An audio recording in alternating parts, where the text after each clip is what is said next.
Kita kepada Allah, kita puji Allah dengan lafaz Alhamdulillah. Berselawat beserta salam kita kirimkan kepada penghulu para nabi, imamnya para rasul.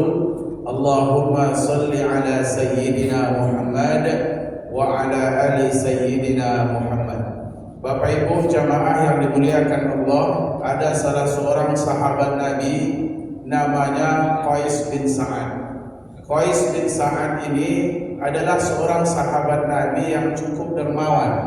Beliau suka membantu menolong orang-orang susah. Salah satu amalan yang sering beliau lakukan dalam membantu orang adalah meminjamkan uang. Orang-orang yang kesempitan, orang-orang yang dalam kesulitan, beliau pinjamkan uang. Nah, ketika Qais bin Sa'ad ini beliau jatuh sakit, ternyata tak seberapa orang yang datang ke rumah beliau menjenguk beliau sakit. Sampai beliau pun bertanya-tanya, mana kawan-kawan saya, mana sahabat-sahabat saya. Tak seberapa orang yang datang ke rumah untuk membesuk beliau sakit. Kemudian dikabarkan kepada Qais bin Sa'ad, wahai Qais bin Sa'ad, kawan-kawanmu mereka segan datang ke rumahmu karena mereka itu belum sanggup membayar hutangnya. Maka mendengar berita ini Qais bin Sa'ad, beliau pun termenung dan bahkan beliau meneteskan air mata. Apa kata Qais bin Sa'ad? Ya Allah, hancurkanlah harta yang merusak silaturahim, musnahkanlah harta yang merusak persahabatan di antara kami. Katakan kepada orang-orang yang berhutang kepadaku, mulai hari ini hutang-hutang mereka sudah saya anggap lunas. Hutang-hutang mereka sudah saya ikhlaskan. Karena Allah Subhanahu wa taala berfirman dalam surah Al-Baqarah ayat 280, kata Allah Subhanahu wa taala, wa in kana dzu usratin fanadhiratun ila maisarah wa an tasaddaqu khairul lakum in kuntum ta'lamun. Apabila orang yang berhutang itu mereka dalam kesulitan, maka berilah mereka rentang waktu sampai mereka sanggup membayarnya. Wa anta saddaqu khairul lakum in kuntum ta'lamun. Kalau kamu mau mengikhlaskan hutang mereka itu jauh lebih baik jika kamu mengetahuinya. Ini yang diamalkan oleh Qais bin Sa'ad. Semua orang-orang yang berhutang kepada beliau ikhlaskan. Keesokan harinya itu banyak orang datang membesuk beliau sakit. Bahkan riwayat menyebutkan itu jendela pintu beliau itu hampir patah, saking banyaknya orang membesuk beliau sakit karena hutang-hutang mereka sudah dianggap lunas.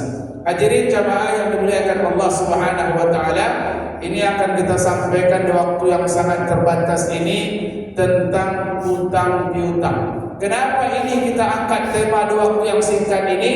Karena hari ini hadirin jamaah yang dimuliakan Allah, kayaknya berhutang ini sudah menjadi gaya hidup dalam kehidupan masyarakat hari ini. Dulu orang berhutang karena betul-betul butuh. Dulu orang berhutang karena betul-betul susah. Tapi hari ini orang berhutang bukan karena butuh, tapi ada sebahagian berhutang itu karena gaya hidup. Ada orang belanja di minimarket, total belanjanya 400.000. Walaupun di dompetnya ada uang kontan 400.000, tapi menggesek kartu kredit itu jauh lebih keren daripada bayar kontan. Inilah gaya hidup. Maka tak heran kita hari ini orang miskin berhutang, orang kaya berhutang, pejabat berhutang, negara pun ikut berhutang. Maka kita sebagai seorang muslim mesti kita mengetahui tentang bahaya di balik hutang piutang. Pada dasarnya hukum berhutang itu boleh-boleh saja selagi akad yang dipakai itu halal, selagi akad yang dipakai itu boleh, insya Allah berhutang itu boleh-boleh saja. Hadirin jamaah yang dimuliakan Allah. Tapi kalau akadnya sudah ada unsur ribanya, maka berhutang di situ hukumnya haram. Kullu qardin jarra naf'an fahuwa riba. Setiap hutang piutang yang ada kelebihan di situ, maka hukumnya adalah riba. Hadirin jamaah yang dimuliakan Allah. Kemudian yang kedua, bagi kita yang berhutang biasakanlah mencatat hutang piutang. Karena ini perintah Allah Subhanahu wa taala dalam surah Al-Baqarah, ayat yang paling panjang surah Al-Baqarah ini terdapat dalam ayat 282. Kata Allah Subhanahu wa taala, "Ya ayyuhalladzina amanu, idza tadayantum bidainin ila ajalin musamma faktubuh." Hai orang-orang yang beriman, apabila kalian melakukan hutang piutang dalam waktu yang sudah ditentukan, faktubuh, maka tulislah, catatlah. Karena kenapa harus dicatat? Kadang Bapak Ibu daya ingat kita ini tak lama, Pak. Ada orang yang pelupa, apalagi dia berhutang sama orang, kadang datang pikun dia, Pak. Coba kalau orang berhutang sama dia tak pernah lupa. Tapi kalau dia yang berhutang, kadang dia sering pelupa. Maka catatlah. Karena mencatat itu adalah perintah Allah Subhanahu wa taala di dalam Al-Qur'anul Karim. Yang kedua, berniatlah untuk membayar hutang. Kata Nabi sallallahu alaihi wasallam, ayyumar rajuli idza tadayyana daina, siapa saja orang yang pernah berhutang kemudian dia berniat di dalam hati untuk tidak membayar hutangnya, fayalqallahu yaumal qiyamati sariqan, maka nanti di hari kiamat dia akan bertemu dengan Allah. Allah akan golongkan dia kepada pencuri. Walaupun di dunia dia tak pernah mencuri, walaupun dia tak pernah korupsi, dia tak pernah merampok, tapi apabila dia sudah berniat untuk tidak membayar hutang, maka Allah golongkan di akhirat sebagai pencuri. Hadirin jamaah yang dimuliakan Allah Subhanahu wa taala. Apa bahaya hutang ini Bapak dan Ibu jamaah yang dimuliakan Allah? Yang pertama, hutang bisa merusak silaturahim. Salah satu perusak silaturahmi yang hebat adalah hutang piutang. Berapa banyak kita melihat ada seseorang yang dulunya akrab bersahabat, yang dulunya akrab berkawan, ke masjid sama-sama ke masjid, ke kantor sama-sama ke kantor. Hari ini mereka tak bertegur sapa, bahkan berdendam sampai mati disebabkan karena hutang piutang. Jangankan dengan bersaudara, bahkan bersaudara kandung sekalipun, seayah, seibu, banyak mereka yang akhirnya berdendam sampai mati disebabkan oleh harta dan hutang piutang. Maka inilah perusak silaturahim, salah satunya adalah hutang piutang. Yang kedua, Bapak Ibu jamaah yang dimuliakan Allah, berhutang itu akan merusak tatanan sosial dan akan mempersingkat langkah kaki kita. Orang kalau berhutang Bapak Ibu, maka malas keluar rumah. Jangankan untuk bergotong royong, bertakziah ke rumah orang meninggal, kadang-kadang ke masjid pun berat kaki ini dilangkahkan. Karena ada hutang yang mungkin hutang itu sudah lama tak dibayar. Kenapa Bapak Ibu ramai sekarang ini? Karena ada aja yang berhutang nih. Coba kalau sudah hutang berhutang sini mungkin malas ke masjid.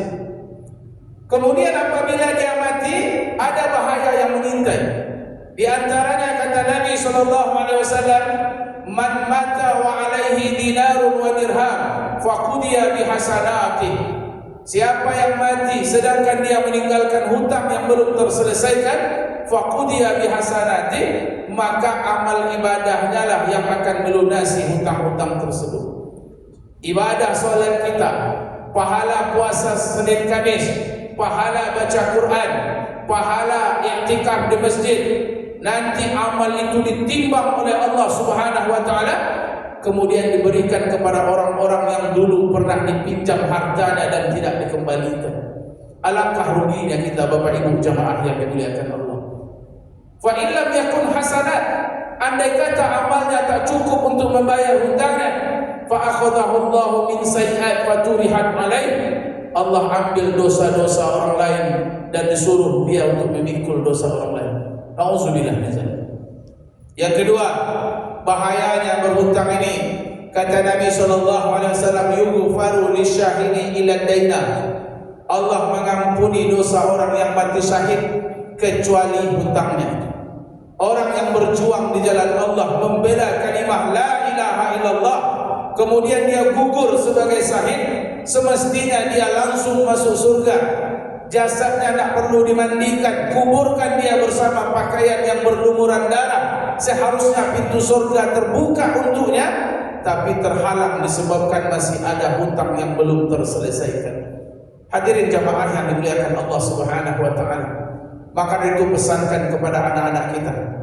Andai kata ayah mati nantinya, jangan kalian bagi harta peninggalan ini sebelum kalian selesaikan 3 perkara.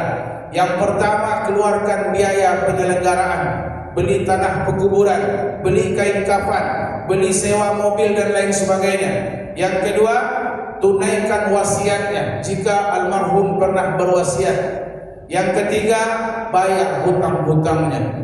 Apabila yang 3 perkara ini sudah diselesaikan, bagilah harta waris itu sesuai dengan ilmu faraid yang ada. Maka itu hadirin jamaah yang dimuliakan Allah Subhanahu wa taala, ada salah seorang sahabat Nabi namanya Amamah Al-Bahili.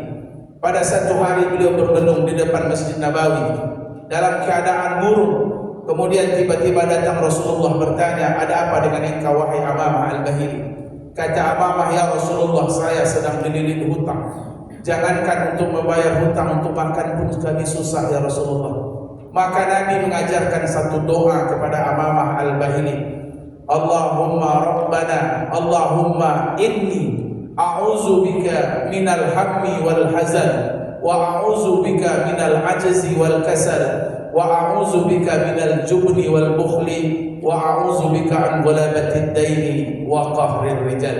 Mudah-mudahan Bapak Ibu yang hadir ini Allah bebaskan, Allah lepaskan dari lilitan hutang, Allah mudahkan rezeki kita, dan Allah kuatkan hati untuk membayar hutang jika ada yang berhutang. Dan berhati-hatilah, walaupun hukum berhutang itu boleh, tapi ingat ada bahaya yang mengintai apabila hutang ini kita main-mainkan. Subhanakallahumma wa bihamdika, nashhadu an la ilaha illa anta, nastaghfiruka wa natubu ilaik. Assalamualaikum warahmatullahi wabarakatuh.